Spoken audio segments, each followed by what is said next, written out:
Hello मेरे दोस्तों, मैं हूं आपका दोस्त सनी। और आज मैं लाया हूं आपके लिए एक नया ट्यूटोरियल। इस ट्यूटोरियल में आपको मैं सिखाने वाला हूं एक्सेल के कुछ बेसिक्स, मतलब जो बेसिक चीज़ें होती हैं, जैसे डाटा मेंटेन कर लेते हैं, उसकी थोड़ी सी फॉर्मेटिंग करना और फिल्टर लगाना। आज के ट्यूटोरियल में हम ये देखेंगे। चलिए शुरू करते हैं, लेके प्रभु का नाम।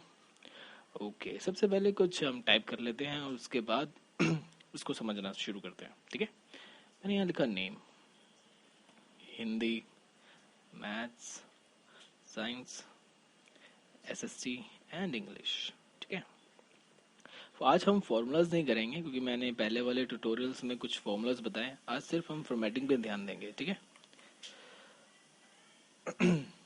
सॉरी। अब सबसे पहले, जैसे मैं अपने पहले वाले ट्यूटोरियल में बताया था कि मैंने जो ये इतने सारे ऑप्शंस होते हैं, इन ऑप्शंस को रिबन कहते हैं। आज हम ये जो होम बटन है इसके कुछ ऑप्शंस को देखेंगे। ठीक है, सबसे पहले देखते हैं, जैसे होम पे हमने क्लिक किया, यहाँ पे देखो छोटे छोटे बॉक्सेस हैं। जैसे ये बॉक्स है, इस बॉक्स का नाम है क्लिपबोर्ड। ये एक और बॉक्स है, इसका नाम है फॉन्ट। ऐसे ही alignment, number, style, cell and editing. तो ये चीज़ें हमें यहाँ पे छोटे छोटे बॉक्सेस के रूप में दी हुई हैं। तो आज हम इसके अंदर देखते हैं, एक तो फॉर्मेट, सॉरी, ये फॉन्ट को देखेंगे, क्लिपबोर्ड देखेंगे, अलाइनमेंट देखेंगे, और एडिटिंग के अंदर आज मैं आपको कुछ फिल्टर्स के बारे में बताऊंगा। ठीक है, तो शुरुआत करते हैं यहाँ से शुरुआत करते हैं। तो मैंने यहाँ से सबसे पहले अपने हेडिंग को सिलेक्ट किया। यहाँ पे जैसे ये फ़ॉन्ट आता है, फ़ॉन्ट हम चेंज कर सकते हैं यहाँ से। देखो, जैसे अलग अलग हैंड राइटिंग्स होती हैं उसे फ़ॉन्ट्स कहते हैं। तो यहाँ पे अलग अलग फ़ॉन्ट है, तो जोन सा फ़ॉन्ट हमें चाहिए हम क्लिक करेंगे, हमारा फ़ॉन्ट चेंज हो जाएगा। यहाँ से साइज़ दिए होते हैं, हम अपने फ़ॉन्ट का साइज़ इंक्रीज़ डिक्रीज़ कर सकते हैं। वैसे जो स्टैंडर्ड साइज़ है वो है 11। हम यहाँ से भी इंक्रीज़ कर सकते हैं, यहाँ से इंक्रीज़ कर लो, यहाँ से डिक्रीज़ कर सकते हैं। ठीक है, इसके बाद आता है बी। बी का मतलब बोल्ड, किसी चीज़ को हम बोल्ड करना चाहते हैं। वैसे ये ऑलरेडी फ़ॉन्ट ही ऐसा बोल्ड है, अगर हम कोई फ़ॉन्ट को चेंज करते हैं तो वहाँ पे हमें पता चल जाएगा कि ये बोल्ड हो रहा है या नहीं हो रहा है। जैसे मैंने फ़ॉन्ट चेंज किया, इन दोनों को सिलेक्ट किया और यहाँ पे बी पे क्लिक किया, देखो बोल्ड हो गया। उसके बाद आई मतलब इटैलिक, मतलब हल्का सा टेढ़ा हो जाता है। और यू का मतलब अंडरलाइन। अब देखो, यू के साथ ये छोटा सा एक ड्रॉप डाउन बटन दिया हुआ है। अगर हम यहाँ पे क्लिक करेंगे तो हमारे पास अंडरलाइन के ऑप्शन आ जाएंगे कि आपको एक अंडरलाइन करनी है या डबल अंडरलाइन करनी है। तो यहाँ से जैसे आपकी रिक्वायरमेंट है आप इसको सिलेक्ट कर सकते हैं। इसके बाद आता है ये, इसका नाम होता है बॉर्डर। बॉर्डर का मतलब, जैसे अभी मैंने यहाँ पे डाटा कुछ लिखा है, जैसे मैं नीचे कुछ और भी लिख लेता हूँ। जैसे मैंने यहाँ लिखा जॉन, उसके मार्क्स मैंने लिख लिए।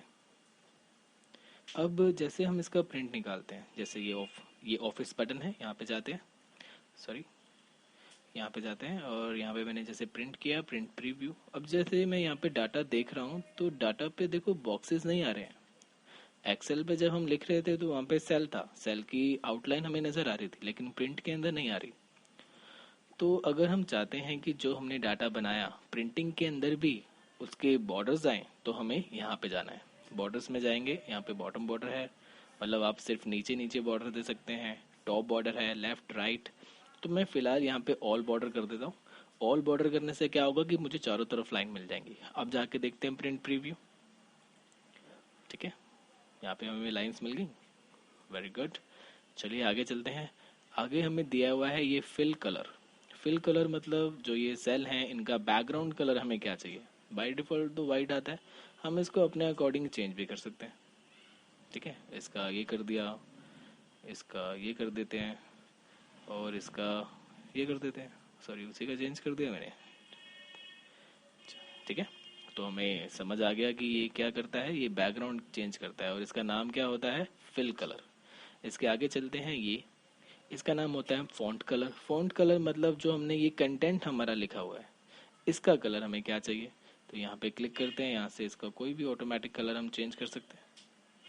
तो यहाँ से जो आपको कलर अच्छा लगे उस पर क्लिक कर दीजिए, हमारा कलर वैसा हो जाएगा। ठीक है, तो हमें ये समझ आ गया, फॉन्ट की सारी प्रॉपर्टीज हमें लगभग समझ आ गई हैं। अब इसके बाद हम थोड़ा जंप करते हैं क्लिपबोर्ड के ऊपर। इसके अंदर जैसे कट कॉपी पेस्ट लिखा हुआ है, जैसे अब मुझे ये पोर्शन यहाँ नहीं चाहिए, नीचे चाहिए, तो मैंने यहाँ से किया कट, और जहाँ चाहिए वहाँ पे जाके, मतलब वो वाला मैंने सेल को सिलेक्ट किया और कर दिया पेस्ट, तो वो वहाँ आ गया।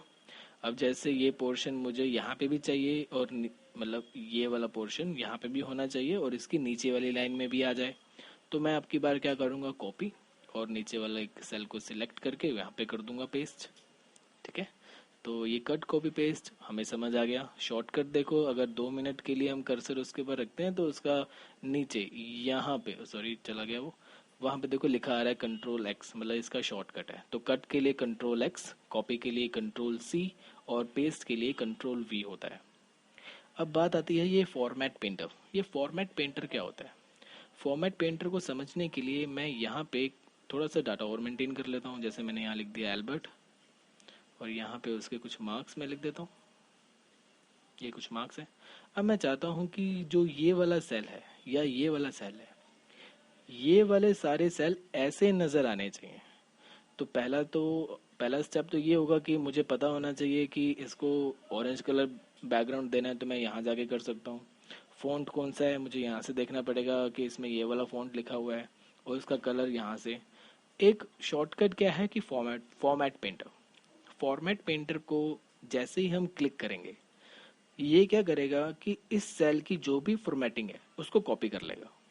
और इसके बाद देखो, जैसे ही मैं अपनी शीट पे आता हूँ तो मुझे मेरे पॉइंटर के साथ देखो, जैसे घर पे वाइट वॉश करवाते हैं वो वाला ब्रश आ रहा है। मतलब अब मैं जहाँ जहाँ पे ये ब्रश को चलाऊंगा तो वो वाले मेरे सारे सेल कैसे हो जाएंगे, जहाँ से मैंने फॉर्मेट को कॉपी किया है।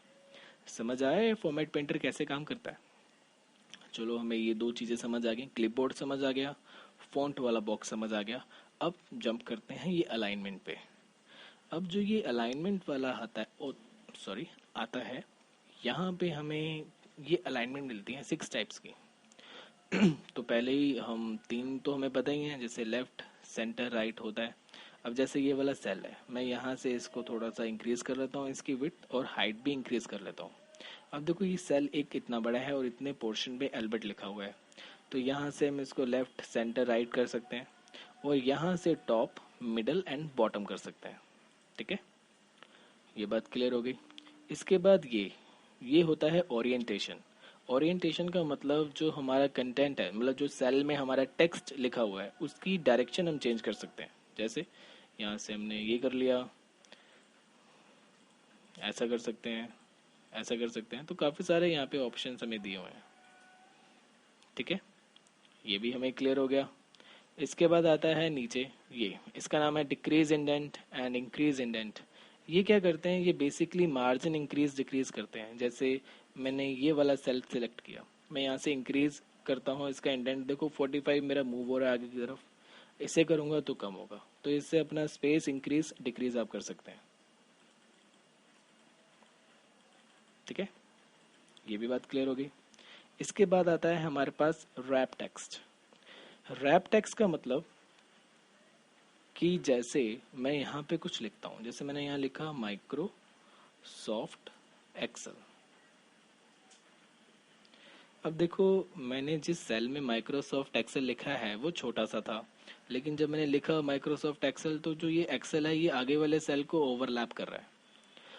अब जो ये रैप टेक्स्ट है ये क्या करता है कि जो हमारा टेक्स्ट हमारे सेल से बाहर निकल रहा है उसको नीचे, मतलब उसी के नीचे शिफ्ट कर देता है उसी सेल के अंदर। रैप टेक्स्ट की हेल्प से हम ये काम कर सकते हैं। ठीक है, इसके बाद आता है मर्ज and centre. Merge and centre का मतलब, जैसे ये एक सेल है, 2 सेल, 3, इन जितने भी सेल्स को हम मर्ज करना चाहते हैं, मर्ज का मतलब मिक्स करना चाहते हैं, उसको हम सिलेक्ट कर लेंगे और मर्ज एंड सेंटर पे क्लिक कर देंगे। तो जितने भी सेल्स हैं उन सबको हम आपस में मर्ज कर सकते हैं। देख रहे हो, अब ये एक सेल बन गया इतना बड़ा। ये बात क्लियर होती है। अब हम चलते हैं और जंप करते हैं सीधा फिल्टर्स के ऊपर। ये फिल्टर्स बहुत इंपॉर्टेंट होते हैं, ये हर जगह अप्लाई होते हैं। मतलब अगर कंपनी छोटी है वो भी फिल्टर्स को यूज़ करती है, अगर कोई कंपनी मल्टीनेशनल भी है तो वहाँ पे भी फिल्टर लगाए जाते हैं। तो इसको देखते हैं। तो फिल्टर के लिए मैं एक काम करता हूँ, एक नया डाटा बनाता हूँ। मैं शीट नंबर 2 पे जाता हूँ और यहाँ पे मैंने क्या किया, एक हम कॉल सेंटर का एग्जांपल लेते हैं। जैसे यहाँ पे हमारे पास नेम है और उनके कॉन्टैक्ट नंबर है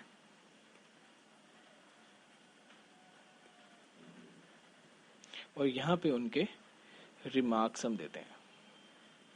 सपोज करो जी मैं कॉल सेंटर में काम करता हूँ मुझे एक सुबह सुबह एक लिस्ट दे दी जाती है, मतलब एक डायरेक्टरी दे दी जाती है जिसमें कुछ उनके कस्टमर्स के नंबर्स होते हैं, उनके नाम होते हैं। अब मुझे उनको कॉल करना पड़ता है अगर, और उनका फीडबैक लेना होता है। अगर हमारा प्रोडक्ट वो लेना चाहते हैं तो उसके हम सामने लिख देते हैं कि ये इंटरेस्टेड है, जो नहीं लेना चाहते नॉट इंटरेस्टेड है। तो ऐसे करके हम एक छोटा सा डाटा बनाते हैं। फिर मैं आपको बताता हूँ फ़िल्टर कैसे काम करता है। सबसे पहले मैंने यहाँ पे नेम लिख लिए ABCDEFGH से लेकर, कुछ नाम लिख लेते हैं, सॉरी ये एन हो गया, ठीक है। यहाँ पे मैंने कुछ नाम लिख लिए।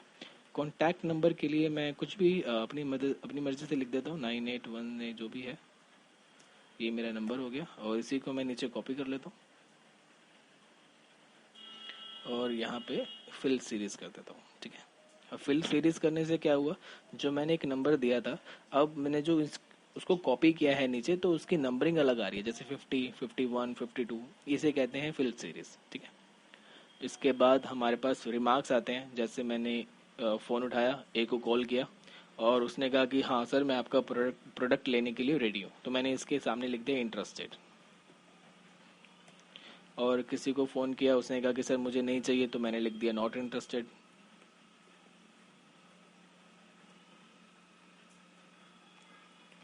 ऐसे करके मैं डाटा बना लेता हूँ। और किसी ने फ़ोन ही नहीं उठाया, रिंगिंग पे रहा, किसी का स्विच ऑफ आ रहा है, किसी ने कहा कि दोबारा फ़ोन करना, तो मैंने उसके लिए रिमार्क्स दिए कॉल अगेन। तो ये मेरे कुछ रिमार्क्स हैं जो मैं बार बार अप्लाई करता रहता हूँ, ठीक है।